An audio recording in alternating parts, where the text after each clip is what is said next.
సమైక్య పాలనలో కరెంటు లేక జనం ఎన్నో అవస్థలు పడ్డారు. రోజు మొత్తంలో వచ్చే 6 నుంచి 8 గంటల కరెంటుతో ఏ పనులు కాకపోయేవి, పరిశ్రమలు నడవకపోయేవి, వ్యాపార సంస్థలు, దవాఖానాలు జనరేటర్లపై ఆధారపడేవి. వచ్చిపోయే కరెంటుతో పూర్తి స్థాయిలో నీరందక పంట పొలాలు ఎండిపోయేవి.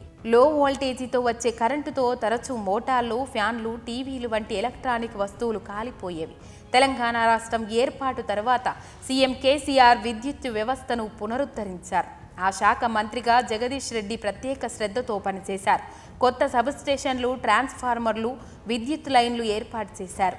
నాటి ఇబ్బందులన్నీ అధిగమించి అన్ని రంగాలకు నాణ్యమైన విద్యుత్తును అందిస్తున్నారు. 2017 సంవత్సరం నుంచి 24 గంటల కరెంటును సరఫరా చేస్తున్నారు. నాడు అంధకారంలో మగ్గిన తండాలు, మారుమూల గ్రామాల్లోనూ నేడు నిరంతరాయంగా విద్యుత్ సరఫరా జరుగుతున్నది. పరిశ్రమలు విరామం లేకుండా నడుస్తున్నాయి.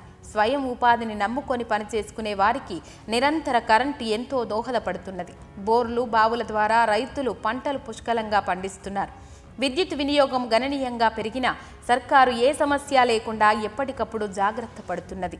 ఒక సూర్యాపేట జిల్లాలోనే మెరుగైన విద్యుత్ కోసం 1342 కోట్లను ప్రభుత్వం ఖర్చు చేసింది.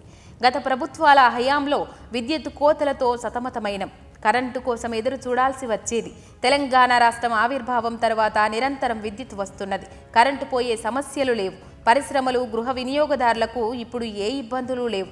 24 గంటలు ఉండడం వల్ల పనులు మంచిగా జరిగి లాభాలు వస్తున్నాయి. మళ్ళీ పాత రోజులు చూడాలనుకోవట్లేదు. సీఎం కేసీఆర్ ప్రభుత్వం వెన్నంటే ఉంటామంటున్నారు జనం.